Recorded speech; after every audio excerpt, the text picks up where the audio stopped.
UBC, inspiring Uganda.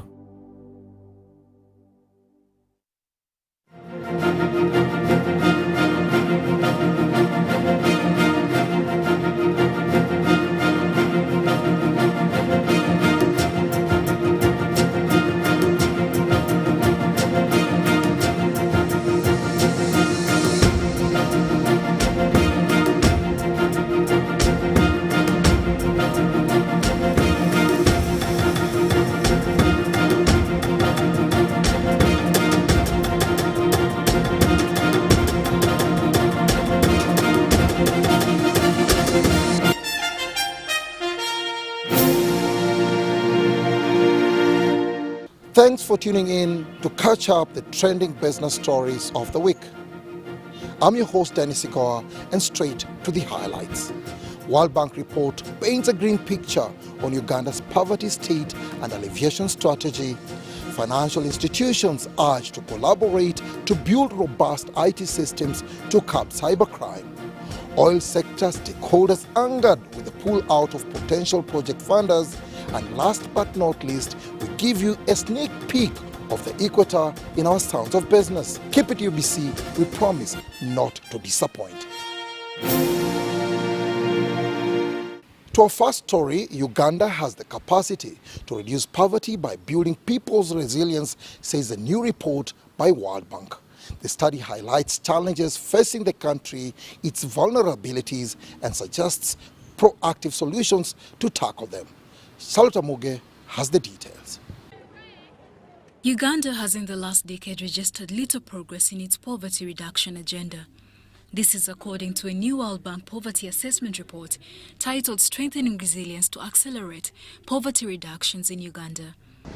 We showed that 50% of population in Uganda are very likely to fall into poverty into 2 next years. It's called vulnerability to poverty. So it's just a reflection of shocks and low resilience. Launched in Kampala, the report shows 30% of Ugandans were poor in 2019-2020, a percentage only slightly lower than 31% in 2012-2013. The study also shows how majority of the population is vulnerable to shocks. The case in point being the COVID-19 pandemic that lasted for at least 2 years and pushed many in society to the brink of abject poverty. Moreover, many Ugandans are clustered around the poverty line. That is the most vulnerable and dangerous thing. They are clustered around the poverty line. Therefore, they are vulnerable to shock. Any small shock just takes us back to poverty. So the question is, what do we need to do to move slightly above the poverty line, right? So therefore, mitigating the severity of shocks, developing better coping mechanisms, and increasing the coverage of social protection programs are essential in buttressing resilience against the negative impact of the shocks. A key component of sustainable poverty and vulnerability reduction is addressing the country's high susceptibility to climate, health, and forced displacement shocks, as well as exposure of the poor and the vulnerable of the population to these shocks. This is the way the discussion should be. Other challenges cited include the poor savings culture, high cost of living, low earnings, among others. I'll give just a quick scenario. So I earn 1 million Uganda shillings, it's my paycheck. When it hits my account, government takes 30%. I save 5% with NSSF. So I'm literally remaining with about 650. When I make a withdrawal, there is an 18% charge of VAT. When I go to buy apples in a grocery store, I pay 18% VAT. When I make a transfer to my mobile wallet, I pay a direct tax. So literally about 65% of my earning is just in there. So there is nothing left to save, nothing left to invest. So why won't people be poor? The World Bank's Poverty Assessment 2022 report puts emphasis on the shift from subsistence to commercial agriculture, investment in human capital, improvement of agriculture and enhancement of social services, and education as crucial factors in building resilience. Human capital is very important in Uganda overall, and in Uganda in particular, because of the demographic transition Uganda is going through. You have so many kids, and if we don't invest in education and health, in 10 years, in 15 years, these people will have difficulties to find a good job, to be resilient and to cope with shocks. The study notes that there are other productive economic activities outside agriculture, which is the mainstay of Uganda's society. However, they are not easily accessible by the poor in society and thus worsen their vulnerability. Charlotte Amuge and Denis Sigoa for UBC News.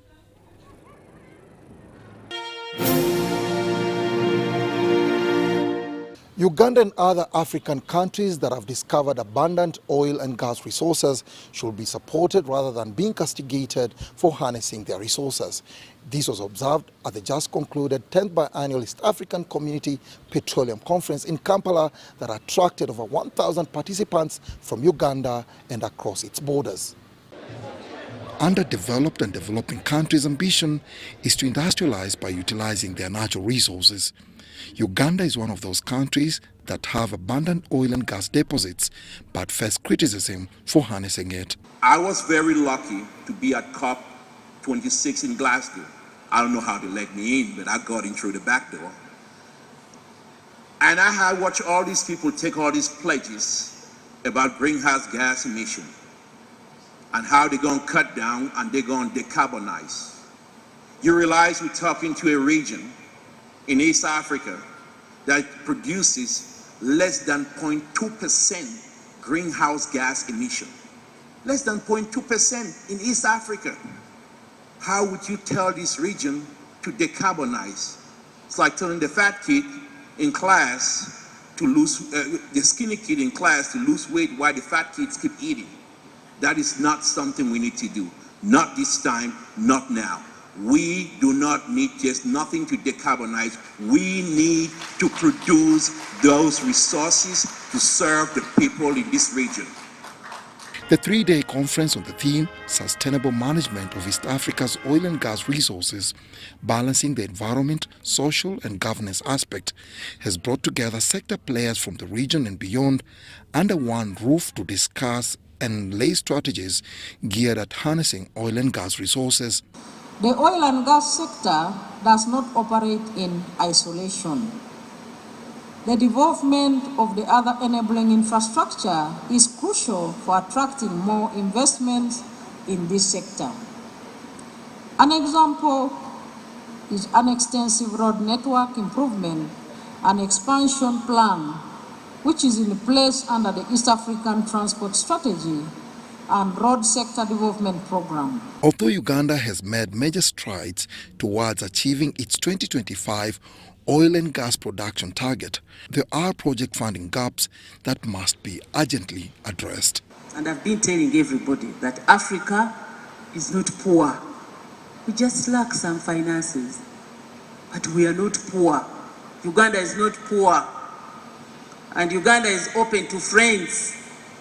So the financing institutions must hear this as banks plan to pull out because of the narrative of fossil fuel. We are watching as Africa. We are opening doors. Your Excellency, Africa is getting together. There is an organization called the Apple. It is an association of petroleum producers in Africa.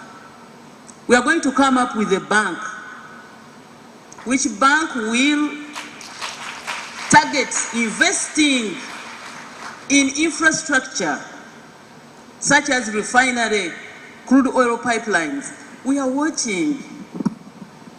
We cannot be the same as if we don't have ears. Recently, Standard Chartered Bank, one of the lead financiers, with an offer of $5 billion for the 1,443 kilometers East African crude oil pipeline, pulled out of the project due to protracted efforts by activists to discredit the project over its anticipated carbon emissions and consequences to the environment. The 10th biennial East African Community Oil and Gas Conference and Exhibition comes at a time when the talk of the town is energy transition, and this means Uganda and the rest of the region is racing against time in the quest to have its first oil in the international market. Denis Sigoa for UBC Business. Financial institutions are encouraged to collaborate and build robust IT systems in order to curb cybercrime. The appeal was made at the joint Bank of Uganda and the Macroeconomic and Financial Management Institute of Eastern and Southern Africa's high-level training for bankers on cybersecurity in Kampala. Check this out. Technological advancements are positively impacting on the productivity and profitability of financial organizations. However, it has also increased their vulnerability and that of their customers. Like I said, we are not badly off in terms of cyber threats from outside in. But we are doing badly on cyber threats from inside out. And that's why one of the discussions we were having here towards the end, in the discussion session, was about internal threats. That it's the people who have moved the problem, not necessarily the systems. Data protection is one of the key areas that leads to cyber threats in the sector. So awareness is one of the aspects that is important. And awareness is across not just the firms, but touches across the entire ecosystem in the industry, cutting across not just our suppliers, our partners, staff, regulators, information sharing. I think that came out very importantly. Recent statistics show a rise in digital fraud to an all-time high of 28% in sub-Saharan Africa, with several banks and other financial institutions falling victim to the tech-savvy fraudsters. Cybercrime continues to grow exponentially globally, and the experts warn that the situation can only worsen. The cyber criminals, or the hackers as you would like to call them, will be getting more and more sophisticated. Not because the science itself is sophisticated, but because the technologies and the tools are more available. So as an organization, it means that there is need to treat cyber risk as one of the key issues that we deal with as senior management and as members of boards, to make sure that it's always on the radar and we are always aware of what's happening in our organization with regards to these issues. As financial crime becomes prevalent on the cyberspace, financial institutions, board and management are urged to align cybersecurity objectives to their business objectives. Organizations are also encouraged to collaborate, quantify their exposures, test resilience and allocate appropriate resources to confront the identified threats. You need to consider the balance between what you are going to spend to safeguard your assets. And we are saying your assets which are accessible via the cyberspace are worth millions of dollars. So you can't be spending $1,000 per year to safeguard millions of dollars. Another outcome is that cybersecurity will be taken seriously, more so to build trust and confidence with your customers and your shareholders. Because if we know that, yeah, I can sleep at night because I know my CEO, has got this covered. We won't face any cyber attack. Even if we do, it won't result in any catastrophic, results. And something I think that is particularly pertinent for the banking sector in Uganda that we have to work on is the extent of collaboration and sharing our incidents amongst the industry. What we're beginning to see is one institution gets hit in one way, it doesn't say anything, someone else, another bank gets hit exactly the same way. Can we have some kind of, would some kind of portal or arrangement where as, you know, as a CEO, for example, you can be able to post it and say, we've had an incident A, this is how it took place based on our investigation, this is how it was perpetrated, and this is what we are doing to fix it. Without necessarily having to be identified as the contributing bank, because I know that you have concerns. Someone might find themselves all of a sudden having their lines in the interbank restricted or reduced or even removed. Experts argue that the weakest link in the fight against cybercrime is the human element and urge organizations to train and sensitize their staff, build robust IT systems, and to conduct regular and thorough checks on their systems. Denis Sigoa for UBC Business.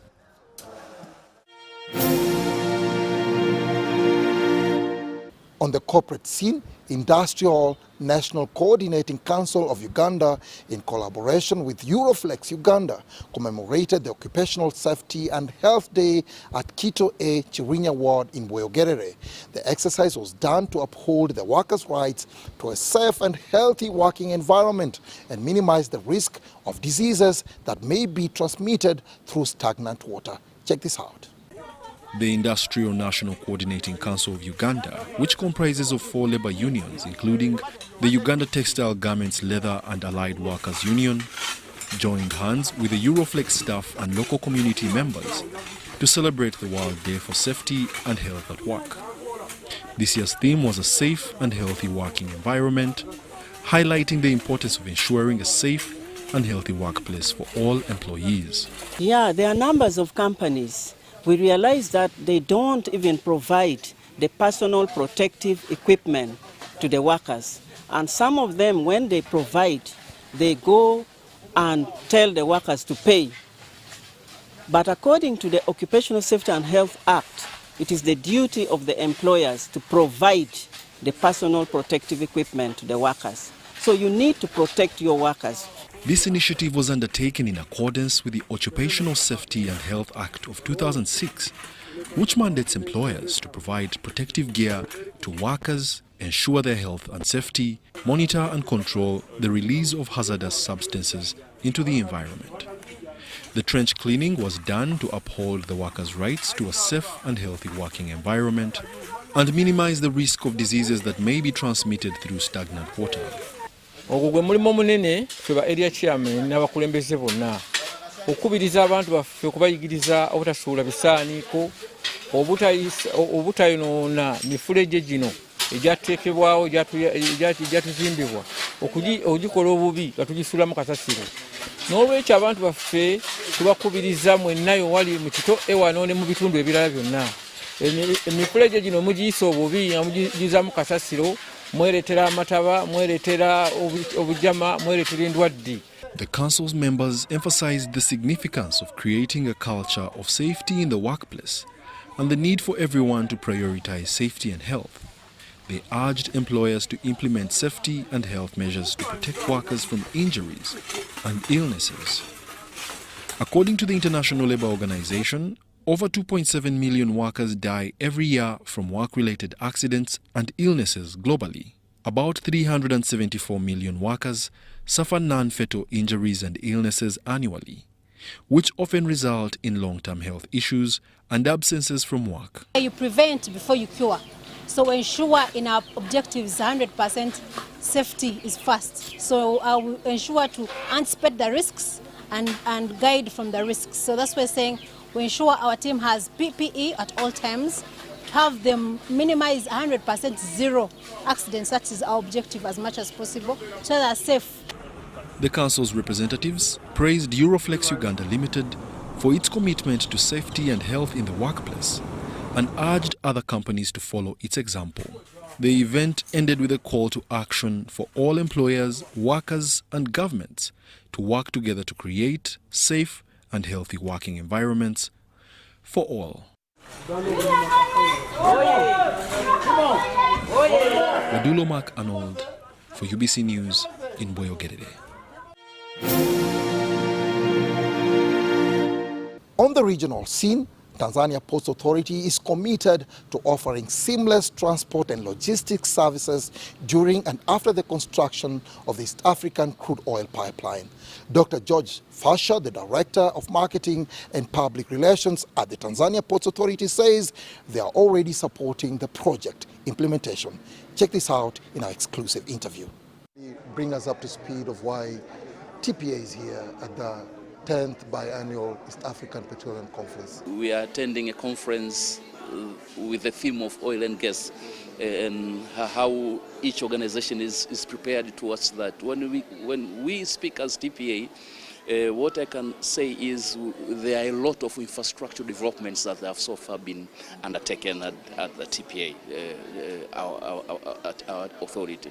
This is basically to ensure that our services are running seamlessly without any hindrances, without any problems to our stakeholders that we are serving. Because we understand that when we become inefficient, this will automatically implicate higher cost in terms of the final products that are being delivered to our stakeholders. Just give us an insight of some of the roles that you're going to play or you're already playing, and how prepared are you as an organization that is into logistics? So when it comes to the ECOP, we really understand that we have got a very important role to make sure that oil moves smoothly, because when that happens, then that efficiency happens, then we'll automatically be able be in a better position to lower the cost of the final production. Now, when it comes to TPA, at TPA we have got a huge development project called the DMGP, Dar es Salaam Marine Gateway Project. This is the project that is being both funded by Tanzania and the World Bank. The project came with 4 or 5 initiatives as the areas to improve. One is the capacity building of the human resource. We all know that without the human resource, then different operations will not be able to be taken care of. And the second one is the technological innovations. We all know that we are not operating in an island. We are operating in a globalized world. We affect and get affected to what is happening out there. So DMGP has come with an initiative to improve the technological initiatives at our authority, because we know technology creates convenience and we want to make our services easier and easier to our customers. And when it comes to oil, we have developed the QOJ 1 and 2. QOJ meaning that Kulasin Oil Jet 1 and 2, and we are in the prospect of expanding our farm tanks, because currently we came to see that the storage facilities is not enough. We get a lot of imports of oil, and oil gets stored for longer times. When it gets stored, it means it increases cost in terms of the turnaround of ships and so forth. So this project now has come with initiative to increase the farm tanks.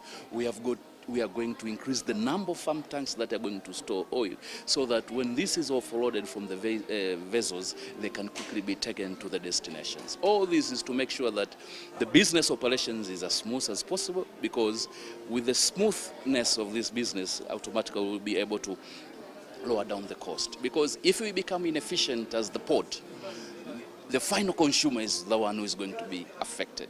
So with the upcoming of this project, we came to realize that we need to be so efficient to make sure that all the oil that is being handled passes through our facilities as smooth as possible.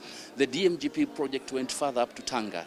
We know that Tanga will be playing, of course, a pivotal role during this ECOP.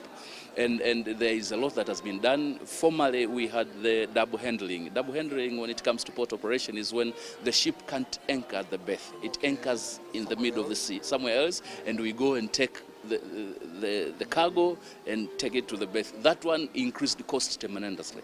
But with this project, now the ships can anchor at the berth, because we have extended the berth now. It's almost 300 kilometers. 300 meters, and therefore the ships can anchor at the berth, and therefore lowering the cost of double handling. And therefore with that all indicates how much TPA is ready to play a significant role during the implementation of this ECOP project.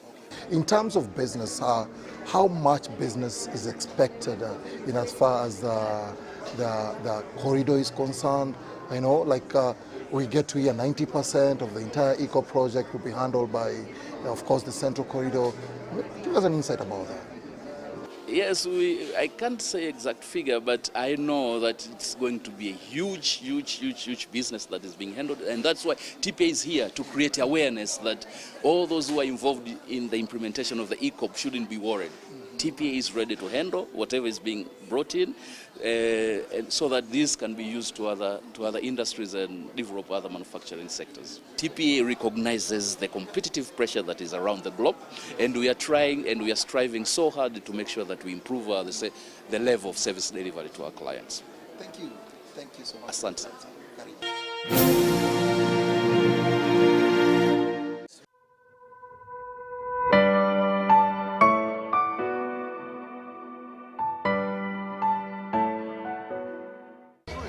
We pass through Mpiji, Sevambule, up to Lwengo.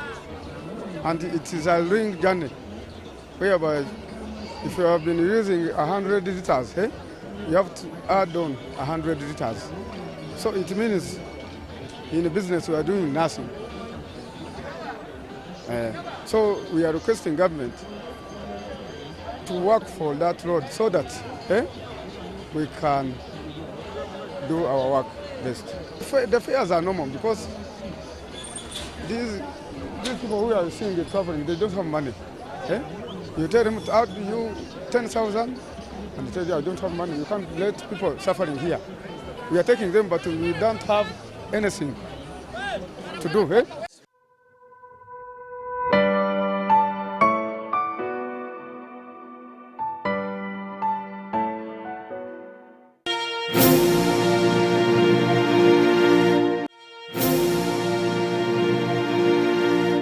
In our Sounds of Business, Uganda Equator at Kayawe is one of the best safari destinations where one can stand with one leg in the northern and the other one in the southern hemisphere. And lucky enough, the tourist attraction has not been affected by the rage of River Katonga and can still be accessed easily from Kampala. Check this out in our Sounds of Business.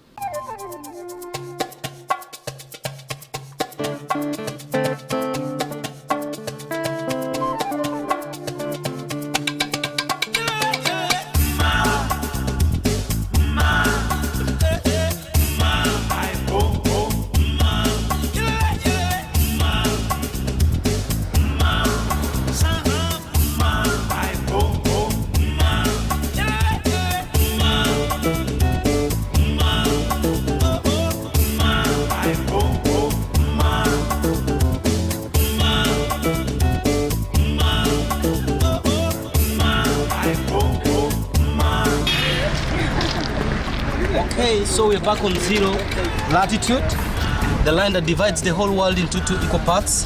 So we need to see what happened to the water when you're at 0. Okay. We need to make sure that the water is settled. And then, as we're standing on the line, our body weight is less by 3%. We're lighter here. See, on the line the flower doesn't turn, it just gets swallowed. Because both coriolis effect is pulling, that's what on 0. Then on March 21st and September 23rd, those 2 dates, call them equinox. They have equal day, equal night. Midday, when you stand, as I'm standing on the line, you can't see your shadow those 2 dates because the sun's directly above you. Thank you very much.